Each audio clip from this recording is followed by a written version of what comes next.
Welcome back to GearCheckGames. This is part 2 of our Teenage Mutant Ninja Turtles Turtles in Time for the SNES playthrough. And oh look, we're going to the Technodrome! The Technodrome? Let's kick shell. One of the greatest old voice clips I've ever heard right there. Yes. Just boots up with Mario Bros. And you're just like kicking Koopa shells. Just back and forth endlessly. So we're going to be fighting a lot more robots mixed in with Foot Clan this time. And it's not healthy. Yeah, they're starting you out with the little robots. Like, that's already a bad sign. Yeah, like, the gloves are off like immediately. Why does Shredder just have rooms filled with treadmills? I was gonna say, just like rooms filled with treadmills with nothing on them, except for those robot dogs. I forgive it now. That was actually kind of cool. So, I displayed a thing a second ago in this game that is actually both beneficial and kind of silly. If you push a character far enough out of the screen, they'll just disappear. Oh boy. That really helped me out in the later stages. Oh yeah. Like when you get those big, like, charging guys. Oh yeah, this game's charging chucks. I don't know what they're called, because they're based off a character model that's just a single character in the TV show. I thought that was a bloody foot on the wall. It's the Foot Clan symbol. Yeah. So, okay, those red guys with those weird, like, C-shaped weapons, I don't know how to fight them. Other than you spamming the special at them. Because... I think you're supposed to attack them from behind. Okay.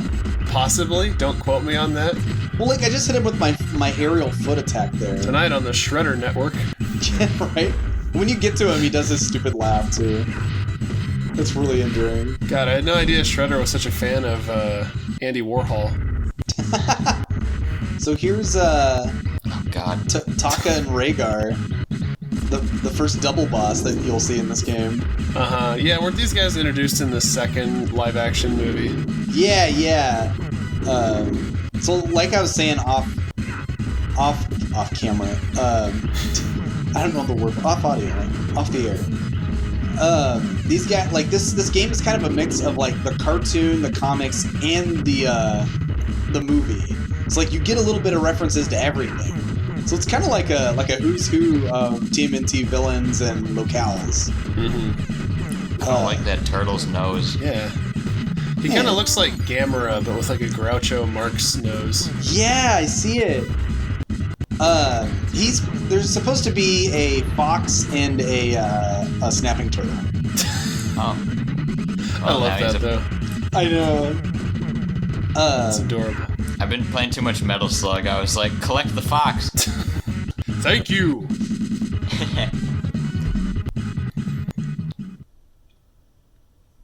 That was the mini boss of the Technodrome. So now we gotta go up the big O elevator. Socks you right in the face. Yeah.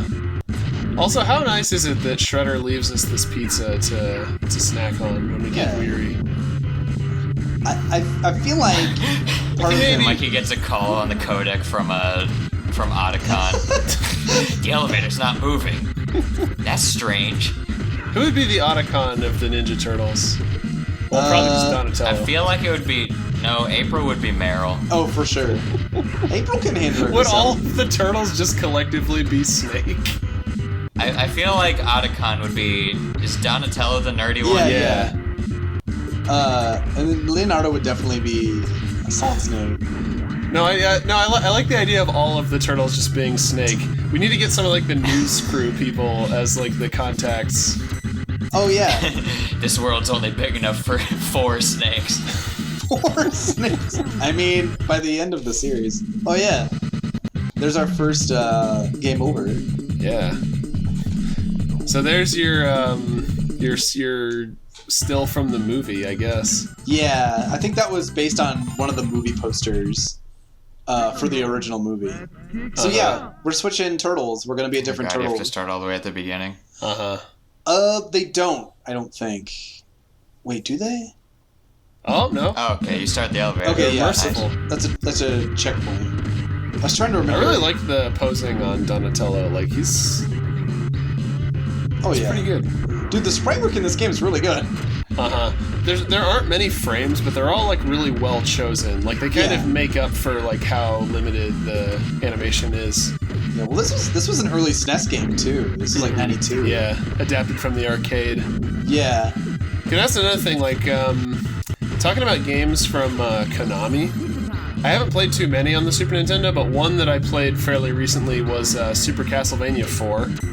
And one of my, I guess, visual gripes with that game is that in spite of how high quality the sprite work is, the animation is a little bit lacking. Which, I don't know, just kind of doesn't work for me with like the more realistic style they went for. But for something like this, where it's so much more like graphic and like comic booky, it really works. Like when, if they just pick the right poses, like it ends up looking really nice. Oh yeah.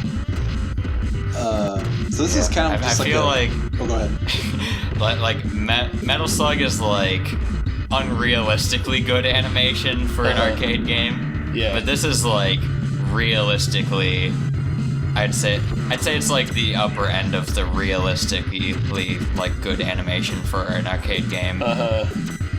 It's like not like crazy with in between frames, but it's got really good action poses and stuff like that. Yeah. Well, Metal Slug came out like long after this, didn't it? Yeah, like, this was true. early it was like 90s. The end of the arcade era. Metal Slug, I think, was like mid to late. So I'm not having a good time with these pink guys. Yeah, these are the guys. Speaking of not having a good time, get ready for the worst boss in the game. Yeah. Oh boy. Turtles. Weird flex, but okay. Yeah. Get out. This is where the game tries to teach you about the mechanic of throwing enemies into the screen. Yeah. But instead it's just like, oh, there was half a game after this. I never made it past the Shredder boss. I figured he was last. Because he's impossible. Yeah. Because if you don't, like, I had to look up the manual online to figure out how to do it. Yeah, me too. Like, apparently, like, you have to get them in that stun, like, where they're grabbing their stomach, walk closer to them, hit, like, down on the D-pad and punch at the same time. Mm-hmm. Like, do they have to be stunned? I think so. They have to be knocked back just a little. See, I thought you had to hold towards them and push the attack button. Oh. But I don't know. I could be totally wrong. Honestly, it just kind of seems like it works whenever it feels like it. Yeah, and I feel like that's how it is. So it's kind of like an endurance, like how long can you last kind of deal. I actually had a lot of games on the Super Nintendo that had like a boss partway through the game that I just fought for hours and couldn't figure out how I was supposed to progress. Like there was Bugs Bunny's Rabbit Rampage. That I could never get past the like third or fourth boss because it just had like a weird mechanic to beat it. Well, yeah. And there was the more infamous one in my history is Lawnmower Man for the Super Nintendo, where there's a boss where you just fight this dude's giant face in the virtual world, and it's just completely different from the mechanics of the rest of the game, and I had no idea what I had to do. Sounds like an appropriate boss concept for a game called Lawnmower Man. Okay. Yeah. So luckily, that's a weird game. Luckily, this boss only sends the shuriken guys at you, which are incredibly like easy to fight. But he just sends like an endless supply of them at you. Yeah. So it's kind of just like, well, hopefully you get good at the toss mechanic, not just this. Also, yeah, it's a good thing that this is like level 4 and not level 8 or whatever. Yeah. Because at least you're not too deep into the game if you get walled here and need to like look up the manual for details. And what kills me is Come on, Trey, you've almost beaten Shred. I know. No. It is time. Time for real. Are you guys ready for some really good music by Vanilla Ice? Oh my god. Give me strength, Vanilla Ice. Yes. Lend me your energy. So yeah, I've switched to Raph, because one, I needed to speed up the fight, and two, I really wanted to put in some music from the Ninja Turtles. Trey, please tell me at some point you edited in music from either A, the Coming Out of Our Shells tour, or B, We Wish You a Turtles Christmas. Or Turtle Tunes. Turtle Tunes will also suffice. Okay, I don't know what Turtle Tunes is. Look it up. Okay. Unfortunately... Oh my god. I know! Like, this boss is kicking my ass! No, it's kicking shell. Oh, keep it kid friendly. It says so right on the screen. How could you screw that one up? Yeah. Yeah, when the level intro said "Let's kick shell," it wasn't like telling you to kick shell. It was Shredder saying "Let's kick shell." Yeah, psyching himself up. Maybe he may be a supervillain, but he's also punny. Uh-huh. Yeah, I recall people saying he had kind of a AOSTH Robotnik-esque vocabulary and like he did. Insult format. His voice to me was the best part because instead of being like incredibly goofy, it just sounded like he smoked a pack of cigarettes a day. Yeah. Like he was gargling nails all the time. What was the name of the actor who played him? That's the uncle from Fresh Prince. Yeah, right. I knew he was Uncle Phil, but I forgot the name of the actor. Oh god, I can see his face. I just can't say. I don't know his name. Phil Hartman? Is that his name? Well, now I'm just imagining Uncle Phil in this robot. I'm pretty sure it wasn't Phil Hartman. Sure. I don't know. I'm bad at this. So we've gone through every turtle, but only one can beat Shredder, and that's the best boy. Yeah. No, we haven't gone through every turtle. What about the girl turtle from the live action show? What do you mean? Venus. You remember Venus? Yes. She was there for that whole show, like all 10 episodes. I was trying to joke and say, I don't know who that is. We need the Power Rangers. Right. When we run out of turtles, just start throwing Power Rangers at them. Oh yeah, weren't they briefly owned both by Saban at the same time? I don't know. There might have been some kind of affiliation between those two productions. So I'm pretty sure, not Bandai, friggin' Hasbro owns the Ninja Turtles now, if I'm not mistaken. So we had our token girl turtle, but where was our much-needed tortoise representation? Maybe one day. That's like a whole demographic they're missing out on. Maybe they need to cross over with the tortoise from Kung Fu Panda. Oh yeah. He was a tortoise, right? Turtles don't play with long necks. I honestly don't remember much about that movie. I see you learned nothing from The Land Before Time, Trey. Jeez. Yeah. Okay, so Venus, didn't she have like the same color like bandana as Leonardo? But instead of having a V on her belt, didn't she have like a yin yang? Oh, I don't remember. Honestly, that sounds like a classic, like, we just added this character in without real much thought to it. Move. Yeah. Oh no, he jumped into the TV. I seeing his face, I cannot unhear his voice